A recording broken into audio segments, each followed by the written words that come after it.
Oh.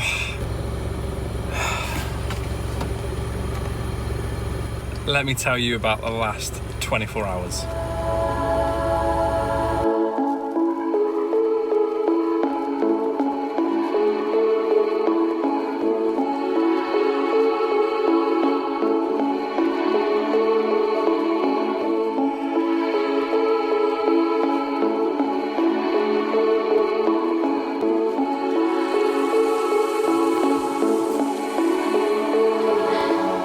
Hey, honey. Hey. What's just happened?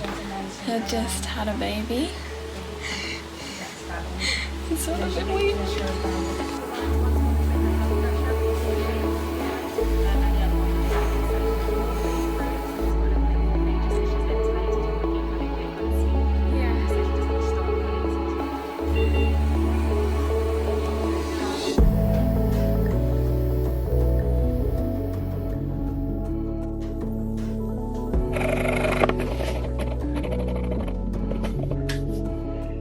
It's been a while.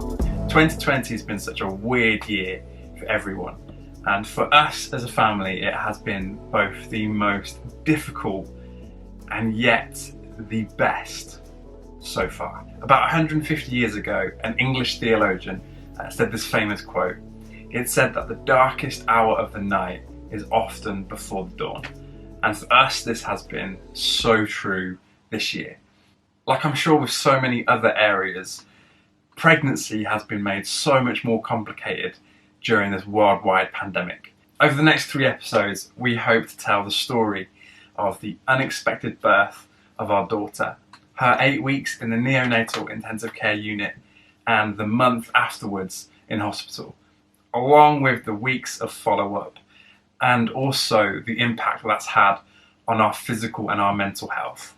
We have tried to be as honest as possible and represent our feelings exactly how we felt in the moment, and so it does get a little bit emotional and intense. But here it is, episode 1 of Noah, Contractions and Kidney Stones.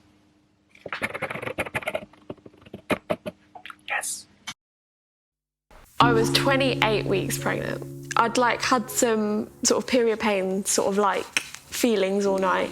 Sort of went to the toilet first thing in the morning and had some fresh blood. I'd bled sort of twice during the pregnancy previously, so I wasn't hugely worried, but obviously bleeding in pregnancy at any point is a concern and is a worry. So for that reason, I decided to give the maternity triage a call at the local hospital. Or they asked me just to come in, just to double check that everything was okay with the baby.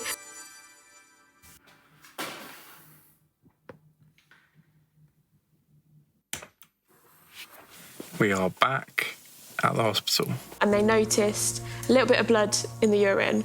And so they thought, oh, it looks like maybe you've got a bit of a urine infection.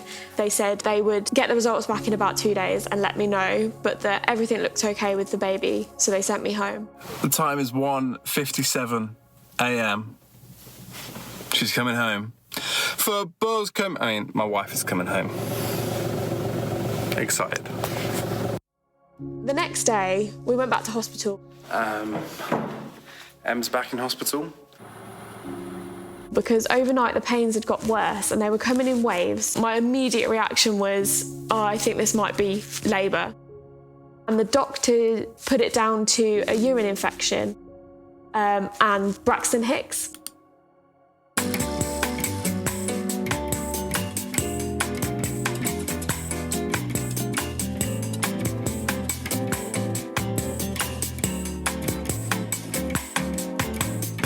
I didn't want it to be labour. It was too soon, she was too small. That was scary. And they were giving me an alternative and I took it with both hands. I was like, great, it's a urine infection. I can deal with pain as long as she's not coming. So they gave me antibiotics. Even though the test results weren't back, I came home. So we are back at the hospital. I think we are 3 days for 3 days, maybe 4 days for 4 days, I've forgotten. I've lost track how many times we've been back to this maternity ward. The Oromorph had definitely worn off, the paracetamol was doing nothing. Throughout the day, the pains were just getting so intense, and obviously looking back now, I know it was labour. Because I want to say, looking back now, with hindsight, I realise it was my waters breaking. Yeah. But I'd not done it before, and it wasn't like the movies. Angie, I think your water broke. Wait, what? In the movies, it's like all of a sudden the woman just stands up and psh, all this water comes out, and it's all this like clear, just water. But I didn't have that. I had like a really slow, there was lots of it, but it took 3 or 4 hours. I don't know, I just don't want to gross people out. I thought I'd wet myself, but not wet myself, because I would have gone, oh, I thought I've wet myself, that's why water's breaking. Package drop-off has been successful. So weird. Not allowed to go in the hospital.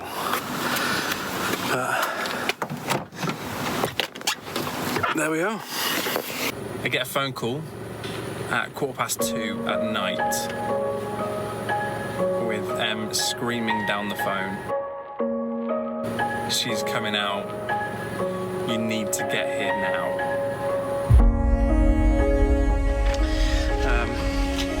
Kind of lost track of days or how many times that she's been in, because they all just merge into one. You know, it's such a natural human response for us to worry about everything. But you know, who by worrying has ever added a single day to their life? No one.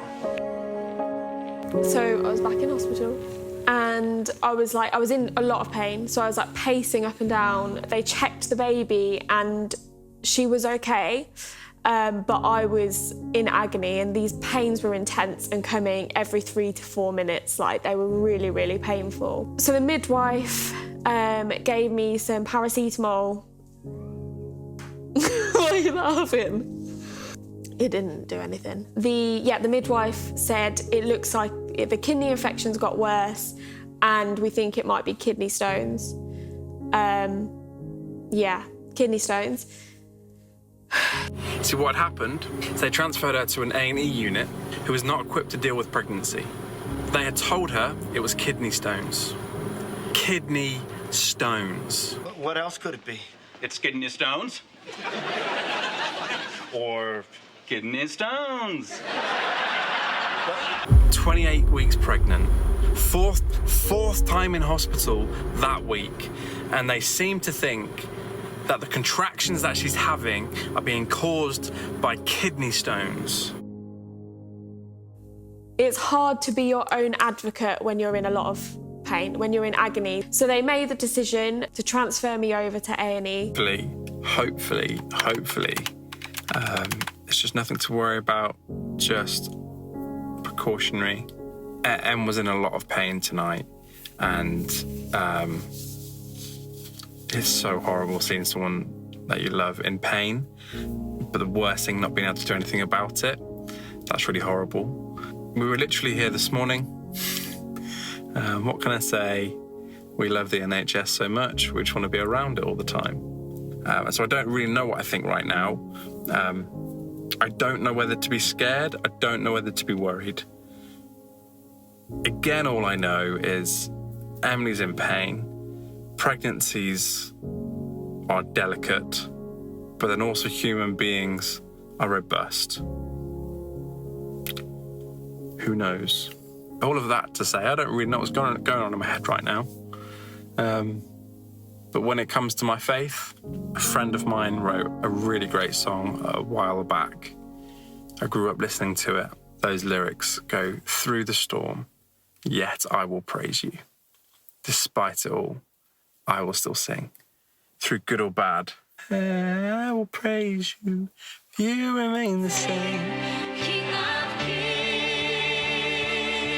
of kings."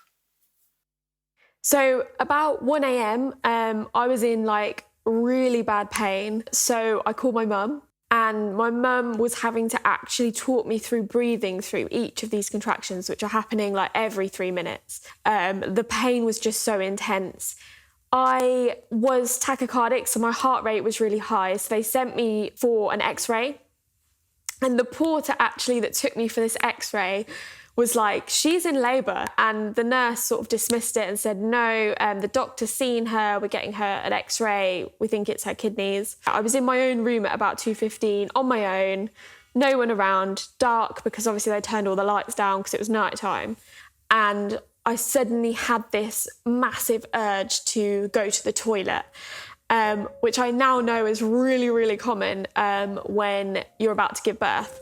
Thankfully, there was a commode. So a commode is like a chair with like a little bowl in it that you do your number 1s and 2s in. So I was just like knocking like my IV out the way and like trying to just push everything. I was making such a commotion. And at this point I'm like screaming because I'm in agony, and just sat down and just like felt like I needed a poo, and just like started pushing for a poo.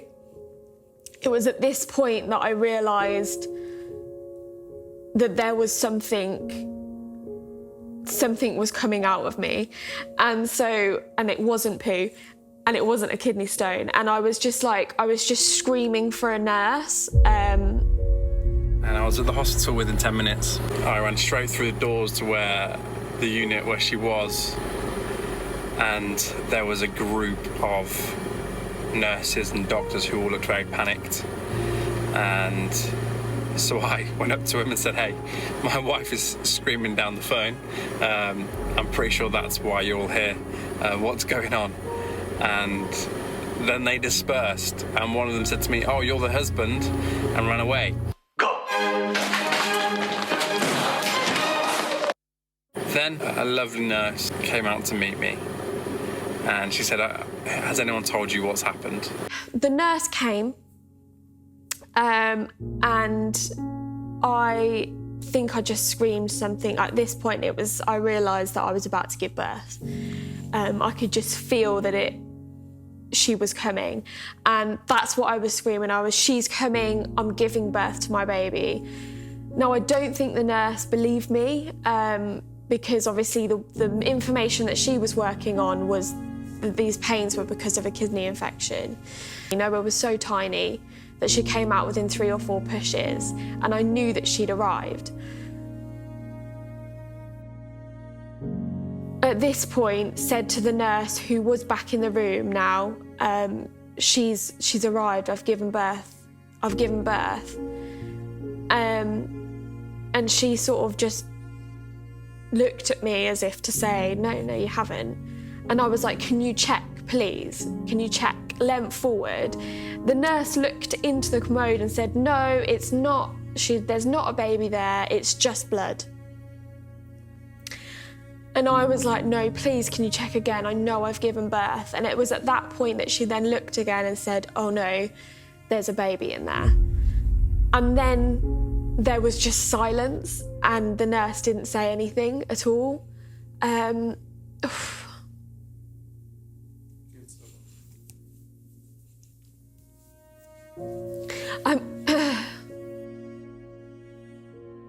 her defence, I think she was just in shock. But it was probably only maybe 30 seconds, 20 seconds of silence, but it felt like a really long time. And then it was at that point that I went, is my baby dead? But then I just started screaming in the middle of the ward, just this like, it was just like a scream that just sort of rose up.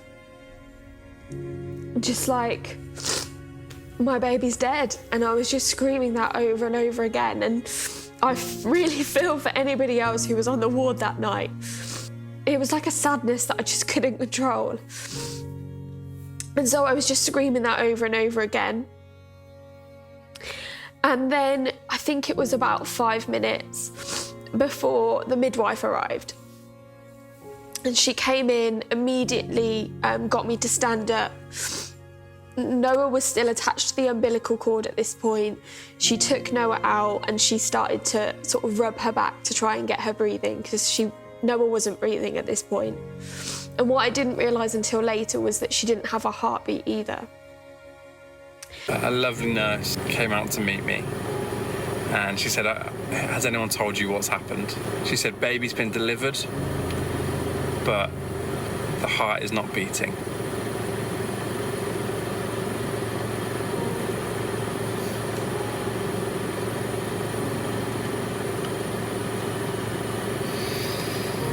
And you know what? That woman did so well, so well, to communicate that to me in a gentle but firm way.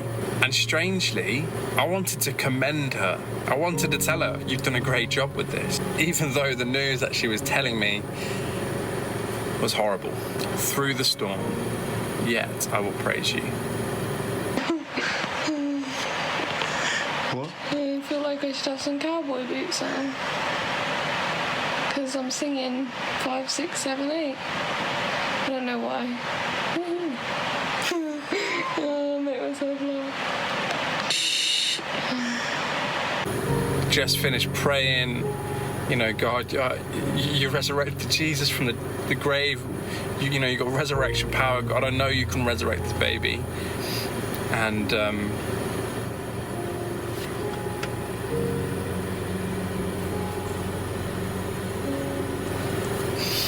yeah, the lady comes out again and she says, hey, good news. Mum is doing okay. Baby is breathing. I cannot tell you the relief and the weight that was lifted off my shoulders.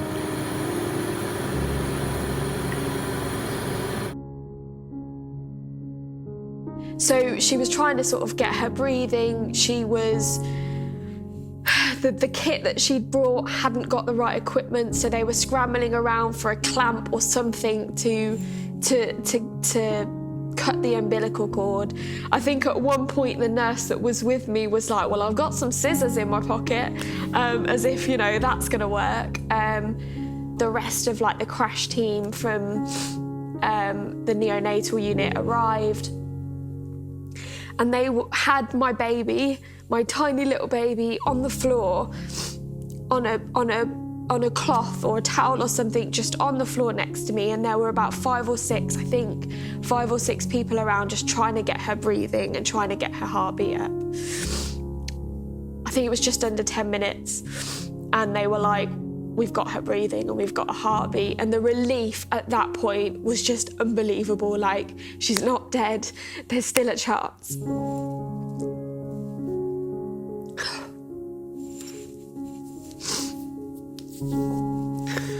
I didn't even say about the fact that I called you while I was pushing her out. They put Noah into an incubator, rushed her off to the neonatal intensive care unit, and then later that day we were then able to go and see her.